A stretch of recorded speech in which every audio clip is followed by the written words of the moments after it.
জানিয়ে দেব এই মুহূর্তে হাতে পাওয়া সর্বশেষ গুরুত্বপূর্ণ আপডেট বাংলা সংবাদ। শুরুতেই থাকছে বাংলাদেশ ওয়ার্কার্স পার্টির সভাপতি ও সাবেক মন্ত্রী রাশেদ খান মেননের 5 দিনের রিমান্ড মঞ্জুর করেছেন আদালত। রাজধানীর নিউ মার্কেট থানা এলাকায় ব্যবসায়ী আব্দুল ওয়াদুদকে গুলি করে হত্যার অভিযোগে করা মামলায় তার এই রিমান্ড মঞ্জুর করা হয়েছে। এবারে জানাবো গায়েবী প্রকল্প দেখিয়ে অর্থ লোপাট গোদাগাড়ি মেয়রের। সরকারি বিধিবিধানের তোয়াক্কা না করে অবাধে অর্থ লোপাটের ঘটনা ঘটেছে রাজশাহী গোদাগাড়ি পৌরসভায়। বছর বছর বার্ষিক উন্নয়ন কর্মসূচি খাতের বরাদ্দ ছাড়াও অভ্যন্তরীণ খাত থেকে পাওয়া বিপুল পরিমাণ টাকার সিংহভাগই ভুয়া প্রকল্প দেখিয়ে লোপাট করা হয়েছে। জানাবো হিন্দুস্থানের পানি ছেড়ে দেওয়ায় দেশে বন্যা।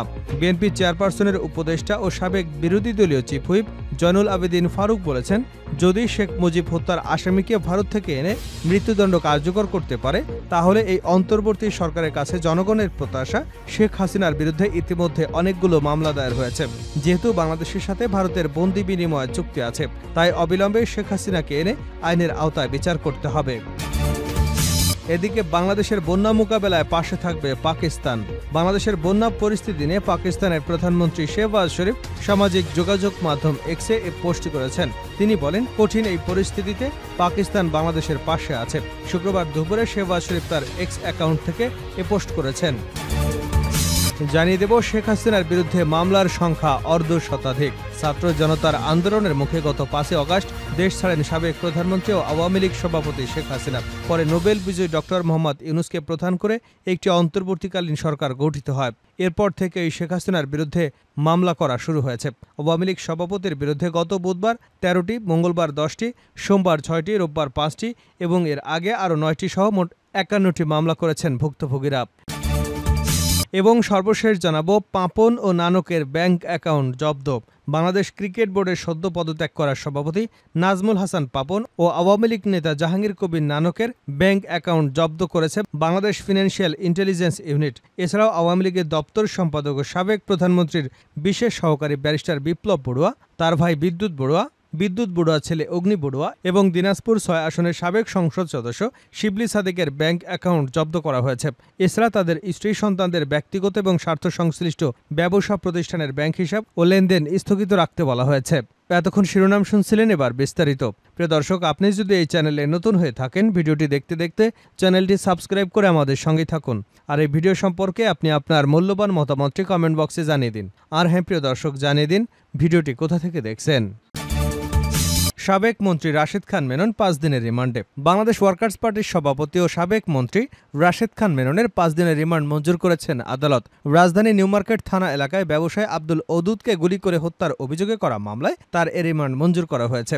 শুক্রবার তাকে আদালতে হাজির করে পুলিশ। এরপর মামলার সুষ্ঠু তদন্তের জন্য তাকে 10 দিনের রিমান্ডে নিতে আবেদন করা হয়। শুনানি শেষে ঢাকার মেট্রোপলিটন ম্যাজিস্ট্রেট আলী হায়দার তার 5 দিনের রিমান্ড মঞ্জুর করেছেন।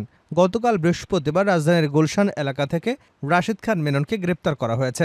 নিউ মার্কেট থানার একটি হত্যা মামলায় তাকে গ্রেপ্তার দেখানো হয়। আওয়ামী লীগ নেতৃত্বাধীন 14 দলীয় জোটের অন্যতম শরিক দল ওয়ার্কার্স পার্টি।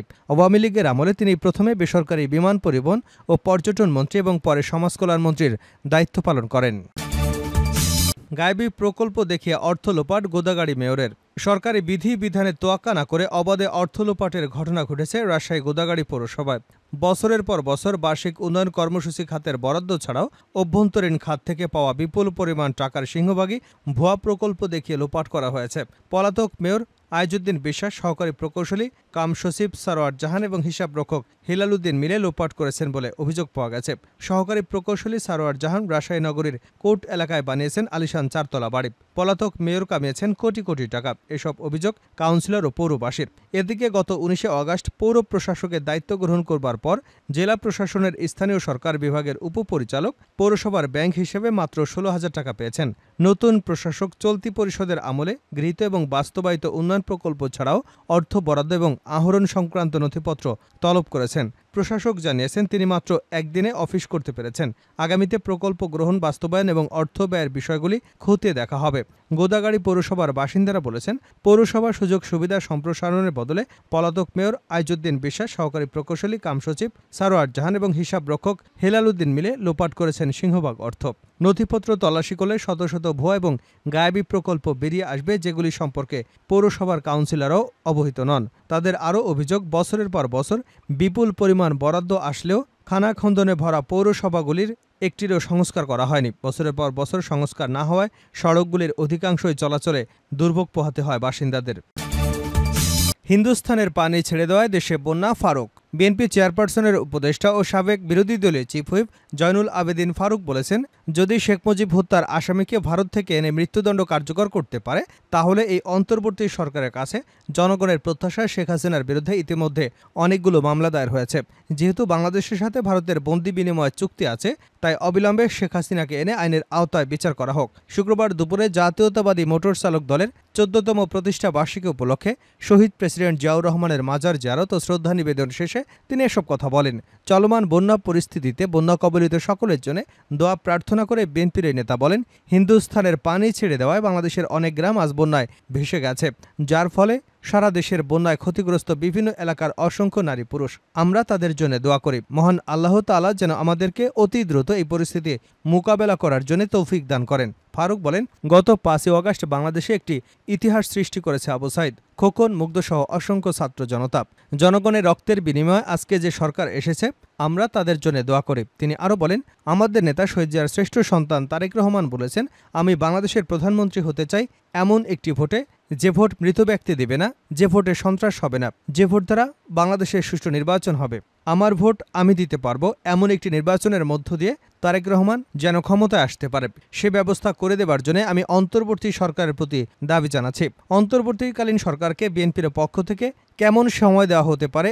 সাংবাদিকদের এমন প্রশ্নের জবাবে বিএনপির এই নেতা বলেন, এই আন্দোলন সংগ্রামে ছাত্র জনতার অবদান অবিস্মরণীয় এবং আমাদের দলে স্থায়ী কমিটির বিজ্ঞ নেতৃবৃন্দের সঙ্গে সমন্বয় করেই রাষ্ট্র পুনর্গঠনের কাজ চলছে। অতএব তত্ত্বাবধায়ক সরকারকে কতদিন সময় দেব বা নির্বাচন কখন দাবি করবে, এটা তারাই সিদ্ধান্ত নেবেন। বন্যা মোকাবেলায় বাংলাদেশের পাশে থাকবে পাকিস্তান। বাংলাদেশের বন্যা পরিস্থিতি নিয়ে পাকিস্তানের প্রধানমন্ত্রী শেহবাজ শরীফ সামাজিক যোগাযোগ মাধ্যম এক্সে এক পোস্ট করেছেন। তিনি বলেছেন, কঠিন এই পরিস্থিতিতে পাকিস্তান বাংলাদেশের পাশে থাকবে। শুক্রবার দুপুরে শেহবাজ শরীফ তার এক্স অ্যাকাউন্টে এ পোস্ট দিয়েছেন। পাকিস্তানের প্রধানমন্ত্রী শেহবাজ শরীফ লেখেন, বাংলাদেশে বন্যায় প্রাণহানি এবং ধ্বংসযজ্ঞে গভীরভাবে উদ্বিগ্ন। আমি বাংলাদেশের জনগণ এবং নিহত পরিবারের প্রতি গভীর সমবেদনা জানাই। এই ট্র্যাজেডির মুহূর্তে বাংলাদেশের সঙ্গে একত্রতা পোষণ করেছে পাকিস্তান। আমি বিশ্বাসী যে বাংলাদেশের এই সহনশীল জনগণ তাদের চারিত্রিক অধ্যাবসায় এবং দৃঢ়তা দিয়ে এই কঠিন সময় অতিক্রম করবে। সর্বশেষ খবর অনুযায়ী বাংলাদেশে ১১টি জেলা বন্যা কবলিত হয়েছে। জেলাগুলোতে ৮,৮৭,৬২৯টি পরিবার পানিবন্দী। বন্যায় ক্ষতিগ্রস্ত মানুষের সংখ্যা প্রায় ৪৫ লাখ। এখন পর্যন্ত ১৩ জনের মৃতদেহ উদ্ধার করা হয়েছে। নাজমুল হাসান পাপন ও জাহাঙ্গীর কবির নানকের ব্যাংক অ্যাকাউন্ট জব্দ। বাংলাদেশ ক্রিকেট বোর্ডের সদ্য পদত্যাগ করা সভাপতি নাজমুল হাসান পাপন এবং আওয়ামী লীগ নেতা ও সাবেক মন্ত্রী জাহাঙ্গীর কবির নানকের ব্যাংক অ্যাকাউন্ট জব্দ করেছে বাংলাদেশ ফিনান্সিয়াল ইন্টেলিজেন্স ইউনিট। এছাড়া আওয়ামী লীগের দপ্তর সম্পাদক ও সাবেক প্রধানমন্ত্রীর বিশেষ সহকারী ব্যারিস্টার বিপ্লব বড়ুয়া, তার ভাই বিদ্যুৎ বড়ুয়া ছেলে অগ্নি বড়ুয়া এবং দিনাজপুর ৬ আসনের সাবেক সংসদ সদস্য শিবলি সাদিকের ব্যাংক অ্যাকাউন্ট জব্দ করা হয়েছে। এছাড়া তাদের স্ত্রী সন্তানদের ব্যক্তিগত এবং স্বার্থ সংশ্লিষ্ট ব্যবসা প্রতিষ্ঠানের ব্যাংক হিসাব ও লেনদেন স্থগিত রাখতে বলা হয়েছে। বৃহস্পতিবার ব্যাংকগুলোতে এ সংক্রান্ত চিঠি পাঠানো হয়। গত ৫ই আগস্ট সরকার পতনের পর থেকে আওয়ামী লীগের বিভিন্ন পর্যায়ের নেতা, সাবেক মন্ত্রী, এমপি, পুলিশের কর্মকর্তা সহ অনেকের অ্যাকাউন্ট ফ্রিজ করে রেখেছে বিএফআইইউ।